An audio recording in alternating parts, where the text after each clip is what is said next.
Welcome along to our big match preview and backed by Ladbrokes for the season. It's another trip to London this weekend to the Emirates Stadium next to me this week to rally the troops after the hammering we took at the London Stadium last weekend. And after quite a boozy Saturday, somebody fell asleep on the train home. Well, it was about 2 o'clock in the morning, to be honest, because we went to see a gig in London. So it was a late one.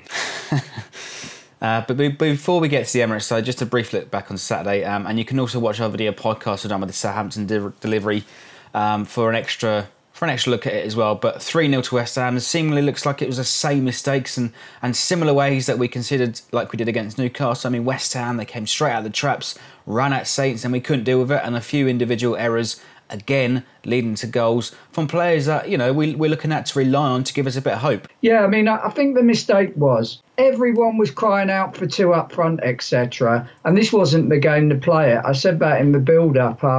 We'd been better going there, playing the formation that we knew, for want of a better word, got used to over the last 18 months or so, got a grip on the game and then got at West Ham. But instead we played two up front, which made us very open to being caught on the break and swamped in midfield. And to be fair, even with two up front, it was the wrong two. We played Charlie Austin, who hasn't played a game in 4 months. No one would have argued he should have been on the bench, but I didn't know many people who would have said he should have started after that period of time. And we played Gabbiadini as well, who, in fairness, hasn't had a great time when he's played. I mean, he was awful at Wigan when we played two up front. We should have gone a little bit more cautious of that one, but we did what we did at Newcastle. We went for it and we kept caught on the break, and that's the problem. Yeah, that's right. I mean, Charlie Austin, first time back in 4 months, but it is games are running out. 7 games now, and now we are relying on other teams to keep us within touch and distance. It is switching every week. I mean, before the start of play last week, it was West Ham. This week, it's Crystal Palace. And probably the week after that, it's Huddersfield or Swansea. Well, we're not quite relying in the fact we've got a game in hand on Huddersfield and Palace. And if we win that game in hand, we jump above both of them. So it's still very much in our own hands. We've just got to go out and win some games of football. And at the moment, the confidence is low. And as I say, playing two up front, which everyone has been screaming for, we found out what we get from it on Saturday at West Ham. The days anyone wants entertainment for the last few games of the season, don't bother coming. We need to get down dirty and scrap in the mud with teams, which we haven't done so far. But that means getting people behind the ball. I think Mark Hughes found out a couple of things Saturday, and what he found out is 2 things. We can't handle sides running at us, and we can't defend set pieces. I mean, I've been banging on about this for 18 months, and this goes back to the fact that we didn't replace Jose Fonte last year when he left and then got caught out when Van Dijk got injured. We brought in Ho, who's the youngest member of the defence, and we didn't replace Van Dijk when he left in January, and we'll pay the price for it. Yeah, and the Echo report this week that we might see a return of some of the experienced players at Arsenal. I mean, they reckon that Stephen Davis, Yoshida, Romeu, the formers, Davis and Yoshida, they've sat out the last few weeks of injuries, but were fit enough to play against West Ham and were overlooked. And Romeu overlooked with Hughes preferring Højbjerg and Lamina. I mean, these 3, are these the leaders that we're looking for? Well, we need some leaders. I mean, I've said, unfortunately, I bang on about this, and so much to a point that people think I've got something against them. I've nothing against Yoshida. I've nothing against Jack Stevens. They're just not Premier League players to the standard we need. Hope maybe he's an international, but he's the youngest. Hope should be come in and been played alongside someone like Van Dijk, who would get him forward. But we now know that Van Dijk was very much living up to his surname, if we convert it a little bit to English. There's no leaders out there. Yoshida's a wholehearted player, but he's not a leader. We needed to bring in a leader in the centre of defence, not just this January, not just last summer, and not just the January before. So we've had 3 transfer windows where we haven't brought in the player needed at the back, and we're going to pay the price. Our marking on Saturday was awful. Our marking last season was awful. Claude Puel knew one thing. in the last third of last season, when he didn't have Van Dijk, he didn't have Fonte, he abandoned all chances of attacking because he knew that we were just going to leak goals. So he got everyone behind the ball and he scraped together the results that got us to 8th. And, we're seeing that now. I mean, what do you do on Saturday? I mean, do you play a 4-2-3 when revert back to the defensive compact midfield? Or, I mean, if we go for 4-4-2 against Arsenal, we will be whipped. Yeah, I totally agree. We've got to do what we've done over the past year, what Claude Puel did last year, what Pellegrino did against Arsenal this year, is get everyone behind the ball, stick Shane Long up front to run them down. And then if we're still in the game with 20 minutes to go, we can make changes. Yoshida will give you 88 minutes. And then you've got 2 minutes at some part in the game where he's going to be a bit of a liability. If you can survive those 2 minutes, then he can do a job for us. But that's what we got to do, get people in or roll their sleeves up. It's just no use thinking that we can go out and take on a side like Arsenal in the state we're in at the moment and match them by trying to play them at their own game. We have had some luck over at the Emirates in recent years. A couple of years ago, Fraser Forster made the match of his lifetime, 10 saves in that game. I remember watching it, and we have beaten them down there in the Cup. And the Emirates isn't as much of a fortress as it used to be. I mean, a lot of people are staying away from the Emirates at the moment as well. So it's our duty as the away fans to make enough noise and get behind the team. The difference on Saturday at West Ham is we hoped that we could go to West Ham and that we could catch them in disarray, but we could get the fans on their back from the start and impose ourselves on them. But that didn't happen. We got to West Ham and the crowd were up for it like nobody's business. They rallied down their side. They didn't go, I'm not being entertained, or I don't like this player, I don't like that player. They went there and just got behind the team. The atmosphere was electric from the start, which is not a word you hear very much in the Olympic Stadium or London Stadium, call it what you will. But their fans were right behind the team from word go, where our fans were slagging our team off before they'd even scored. And that's got to stop. We've got to fight. We've got to do what West Ham did, do what Newcastle did. And that's in their darkest and lowest moments, pull together and go for it. But we ain't going to do that.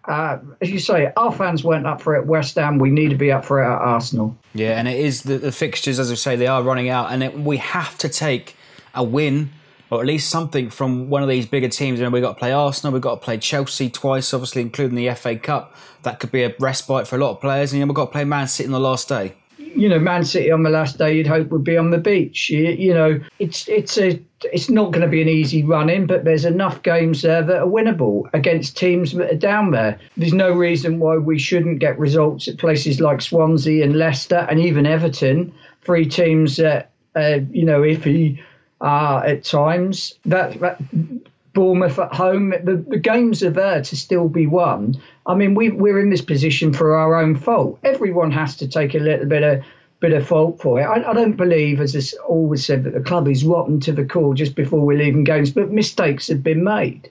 We didn't spend money on centre halves when we really had to. We've got a bit complacent, perhaps. We shouldn't be in this position, but we are there, and we've now got to get ourselves out of it. Absolutely. And before we play Arsenal, they have a Europa League fixture to play on Thursday night. We'll likely see some rotation for both fixtures. I mean, Aubameyang will definitely play against Saints because of his Europa League cup tie. And he scored 2 last weekend against Stoke, and he'll likely cause all sorts of problems. So we need to have our defenders in tip-top shape. That's what we've got to do. We've got to have someone there that can attack the ball. And Yoshida can do that. Arsenal have got one hope of, I think, now of getting in the Champions League, and that's really through the Europa League. I would expect them to prioritise that. We've just got to go out and pull a shock. Arsenal, you don't know what Arsenal team come out the tunnel at this time. 1 week they look really good, and 1 week they look absolutely appalling. So you've got to hope that this is an appalling week.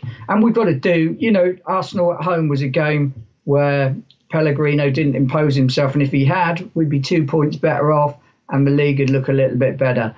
But we've just got to go forward and do it. And for me, that means bringing in people who know what they do. I don't think there's much wrong with a couple of good tactical decisions make, and now we'll find out if Mark Hughes can make them. Hopefully he can be that spark, but we mentioned it slightly just before as well. I mean, talk me through your lineup. What would you go for? Would you go 4-4-2, 4-2-3-1, bring in the likes of Davis, Yoshida, make a couple of changes? Yeah, I think you've got to go. I think you've got to have 4 at the back, and Bertrand and Suarez is not much of a choice. I think Hope is a decent player. He's just, as you say, people seem to think because we paid a lot of money for him, he's the finished article, and he never was. At his previous club, he was being brought through and breaking into the team. He's come here, and as I say, he should have been like Van Dijk was, or Alderweireld was when they came in. Should have been sort of blooded alongside an experienced player. He hasn't been. You've got to bring Yoshida back alongside Hope on Saturday. Midfield, I mean, I would probably go for Lemina, Højbjerg and Romeu in the centre. I would perhaps go for someone. I'd keep Redmond in because he's got a little bit of pace, and for all his detractors, was possibly one of our better players at West Ham. One midfielder left. Yeah, and then again, I would probably go for someone. I'd even go for someone like James Ward-Prowse, someone who could get the ball down and play it a little bit. Then I'd throw Shane Long up front just to run him down, keep hassling him. And then if that lineup can sort of keep him whole, keep it tight, even get a lead, then you can start thinking of bringing on your Gabbiadinis, your Charlie Austins, even your Tadic's or your Bouffals. It's got to be a workman-like side who'll go out there, roll up their sleeves, and look to get a result out of it. And if you were the manager before the start of a match, what would you say to the players? What would you say to the troops? And what would you say to the fans travelling to the Emirates? At this stage, what can you say? I mean, Mark Hughes has just got to tell them how it is. He's already said it to the fans, not that a lot of them are listening, in the fact that now is the time for unity within the club. All the players are saying it. It's what you want. If I was Mark Hughes, I would be saying to the players, where do you want to be next season? Do you want to be in the Premier League or do you want to be in the Championship? Because a lot of you aren't going to be back in the Premier League, judging on some of your performances. And I would say to the fans the same thing. Where do you want to be next year? Do you want to be in the Premier League or do you want to be in the Championship? Because in any walk of life, or whether it be football or companies, it's about positivity. If you have negativity around, it drags you down. If you're positive about things, you can achieve things. And at the moment, we've just got that air of negativity around. People saying, oh, I'm not going to go to an FA Cup semi-final. We've had one FA Cup semi-final in over 30 years.